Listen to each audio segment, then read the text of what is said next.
everyone! So, what's up? So, ngayon, dahil malamig ang panahon, magluto tayo ng sopas.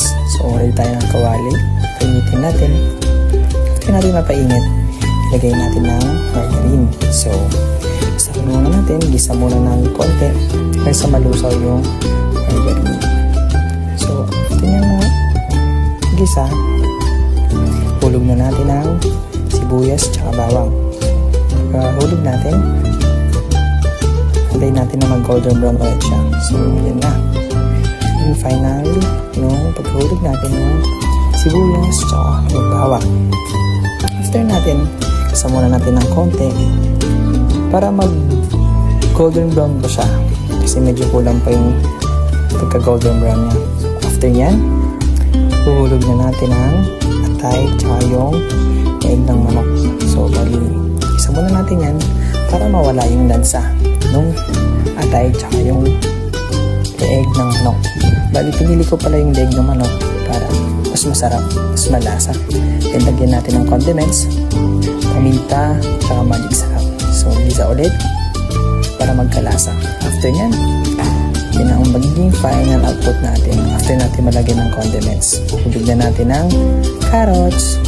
Hulog na natin carrots, igisa natin ulit para lumambot ng konti yung carrots natin. So, tapan muna natin after a minute.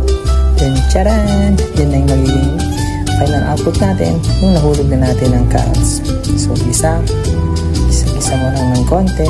After nyan, hulog na natin ng macaroni pasta. So, kahulog natin, konting gisa muna. Then, takpan muna natin para lalagyan na natin ng tubig from Ilog, Pasig. Then, after natin, lagyan ulit natin ng panibago kasi medyo kulang pa. After natin yan, tatakpan muna natin yan para kumulo. So, yan ang after natin malagyan ng tubig, haluin muna natin para hindi tumikit yung tasa sa kawali. After kumulo, lagyan na natin ng gatas. Yung para mas masarap yung ating sopas. Sarap to sa mainit na malamig na panahon. Yan, sarap. So, nag-cremalize na yung gatas sa ating sopas. After nyan, takpan muna natin. Then, ihulog natin ng repolyo para sa final output na natin. So, after a minute, lubog muna natin yan para lumambot yung repolyo. So, after nyan, takpan natin. Yan.